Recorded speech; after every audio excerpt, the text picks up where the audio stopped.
ಹೌದು, ವನ್ಯಜೀವಿಗಳೆಂದರೆ ಎಲ್ಲರಿಗೂ ಪ್ರೀತಿ ಇದ್ದೇ ಇರತ್ತೆ. ಆದರೆ ಅವು ಮಾಂಸಾಹಾರಿ ಪ್ರಾಣಿಗಳಾಗಿದ್ರೆ ಮಾತ್ರ ಎದರಿ ಓಡಿ ಹೋಗೋರು ಕಡಿಮೆ ಏನಿಲ್ಲ. ಯಾಕೆಂದ್ರೆ ಅವುಗಳ ತಂಟಿಗೆ ಹೋಗೋದೇನು ಬಂತು, ಕಾಡಿನ ಮಧ್ಯ ಅವುಗಳಿಗೆ ಅಪ್ಪಿತಪ್ಪಿ ಎದುರಾದ್ರೆ ಪರಿಸ್ಥಿತಿ ಏನಾಗಬಹುದು ಅನ್ನೋದನ್ನ ವಿವರಿಸಿ ಹೇಳಬೇಕಿಲ್ಲ. ಎಲ್ಲಿಯೂ ಅದೇ ಆಗಿದೆ. ಚಾರಣ ಮಾಡುತ್ತಿದ್ದ ಬೆಟ್ಟಕ್ಕೆ ಮರಿಗಳ ಸಮೇತ ಕರಡಿ ವಕ್ಕರಿಸಿದ.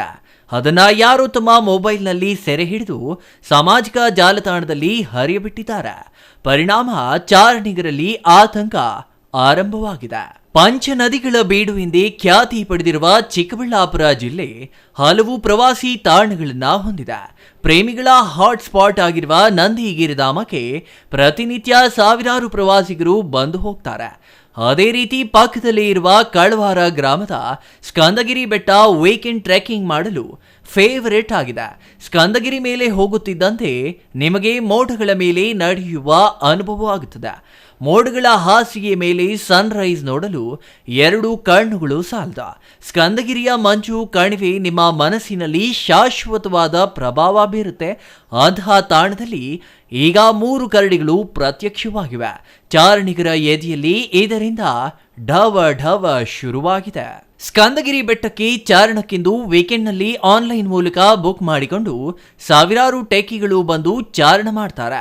ಆದರೆ ಪ್ರಾಣಿ ವಾಸಿಸುವ ಜಾಗದಲ್ಲಿ ಮನುಷ್ಯರು ಓಡಾಟ ಮಾಡುವುದರಿಂದ ಪ್ರಾಣಿಗಳಿಗೆ ತುಂಬಾ ತೊಂದರೆಯಾಗುತ್ತಿದೆ.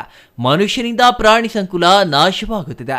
ಪ್ರಾಣಿಗಳನ್ನ ಸ್ವೇಚ್ಛೆಯಿಂದ ಓಡಾಟ ಮಾಡಲು ಬಿಡಿ. ಚಾರಣಿಗರು ಓಡಾಡಿ ಅವುಗಳಿಗೆ ತೊಂದರೆ ಮಾಡಿದರೆ ಅದು ಪ್ರವಾಸಿಗರ ಮೇಲೆ ಅಟ್ಯಾಕ್ ಮಾಡುವ ಸಾಧ್ಯತೆ ಇದೆ ಎಂದು ಉರಗತಜ್ಞ ಪೃಥ್ವಿ ಹೇಳಿದ್ದಾರೆ. ಒಟ್ಟಾರೆ ಅರಣ್ಯ ಇಲಾಖೆ ಆದಾಯ ಮಾಡಿಕೊಳ್ಳಲು ಪ್ರಾಣಿ ವಾಸಿಸುವ ಜಾಗಕ್ಕೆ ಜನರನ್ನ ಟ್ರೆಕ್ಕಿಂಗ್ ಮೂಲಕ ಕಳುಹಿಸಿ ಪ್ರಾಣಿಗಳಿಗೆ ತೊಂದರೆಯನ್ನುಂಟು ಮಾಡುತ್ತಿದೆ. ಮುಂದೊಂದು ದಿನ ಕಾಡು ಪ್ರಾಣಿಗಳು ನಾಡಿಗೆ ಬಂದು ಇನ್ಯಾವ ಅನಾಹುತ ಮಾಡುತ್ತೋ ಎಂಬ ಭಯದಲ್ಲಿ ಬದುಕುವ ಪರಿಸ್ಥಿತಿ ಬರಬಹುದು ಎಂದಿದ್ದಾರೆ ಪೃಥ್ವಿ ಅವರ.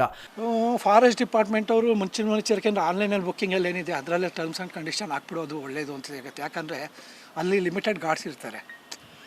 ಲಿಮಿಟೆಡ್ ಗಾರ್ಡ್ಸ್ ಇದ್ದಾಗ ಸಾವಿರಾರು ಜನ ಸಂಖ್ಯೆ ಬಂದಾಗ 2-3 ಗಾರ್ಡ್ಗಳು ಎಲ್ಲರಿಗೂ ಅವೇರ್ನೆಸ್ ಕೊಡೋಕ್ಕಾಗಲ್ಲ. ಇಲ್ಲ ಆನ್ಲೈನಲ್ಲಿ ಬುಕ್ಕಿಂಗಲ್ಲೇ ಟರ್ಮ್ಸ್ ಆ್ಯಂಡ್ ಕಂಡೀಷನ್ ಮಾಡಿ ಈ ಥರ ನಡ್ಕೋಬೇಕು, ಈ ಥರ ನಡ್ಕೋಬಾರ್ದು ಅನ್ನೋದೊಂದು ಇದು ಮಾಡಿ ಅವ್ರಿಗೆ ಏನಾದ್ರು ಬೇಕಾದ್ರೆ ಒಂದು ಹೆಲ್ಪ್ಲೈನ್ ನಂಬರ್ ಕೊಡಿ. ಸೊ ಏನಾಗುತ್ತೆ, ಯಾರು ಪ್ರಾಣಿ ಕಳಿಸಿದ ಭಯದಾಗ ಫೋನ್ ಮಾಡಿದಾಗ ಅವ್ರಿಗೆ ಏನು ಮಾಡಬೇಕಿಲ್ಲ ಅನ್ನೋದು ಗೈಡೆನ್ಸ್ ಕೊಡೋದಕ್ಕೆ ಫಾರೆಸ್ಟ್ ಡಿಪಾರ್ಟ್ಮೆಂಟ್ ಈಸಿ ಆಗುತ್ತೆ, ಅದು ಅವ್ರಿಗೆ ಅನುಕೂಲ ಆಗುತ್ತೆ. ಆಮೇಲೆ ಕೆಳಗೆ ಚೆಕ್ ಪೋಸ್ಟಲ್ಲೇ ಅವ್ರು ತಂದಿರೋಂಥ ಬ್ಯಾಗ್ಗಳನ್ನೆಲ್ಲ ಚೆಕ್ ಮಾಡಿ ಇರೋ ಪ್ಲಾಸ್ಟಿಕ್ ಪೇಪರ್ಗಳೆಲ್ಲ ಇಸ್ಕೊಂಬಿಡಿ. ವಾಟ್ರ್ ಬಾಟ್ಲ್ಗಳು ಇಸ್ಕೊಳ್ಳಿ.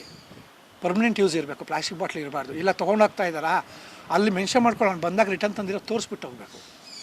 ಅದಕ್ಕೆ ಅವ್ರ ಐಡೆಂಟಿ ಕಾರ್ಡ್ ಏನಾದ್ರು ತೊಗೊಂಡು ಈ ಥರ ಏನಾದ್ರು ಒಂದು ಪ್ರಪೋಸಲ್ ಮಾಡೋದು ಒಳ್ಳೆಯದು ಅಂತ ನಾನು ಹೇಳ್ತೀನಿ. ಒಟ್ಟಿನಲ್ಲಿ ಇವರಿಗೆ ಚಿರತೆ, ಜಿಂಕೆಯಂತಹ ಪ್ರಾಣಿಗಳು ಮಾತ್ರ ಕಾಣಸಿಗುತ್ತಿದ್ದ ಚಿಕ್ಕಬಳ್ಳಾಪುರದ ಕುರುಚಲು ಕಾಡಿನಲ್ಲಿ ಇದೀಗ ಮರಿ ಸಮೇತ ಕರಡಿಗಳು ಕಾಣಿಸಿರುವುದು ಪ್ರಾಣಿ ಪ್ರಿಯರಿಗೆ ಸಂತಸ ತಂದಿದೆ ಎಂದರೆ ತಪ್ಪಾಗಲಾರದು. Praveen, CTV news, Chikkaballapur.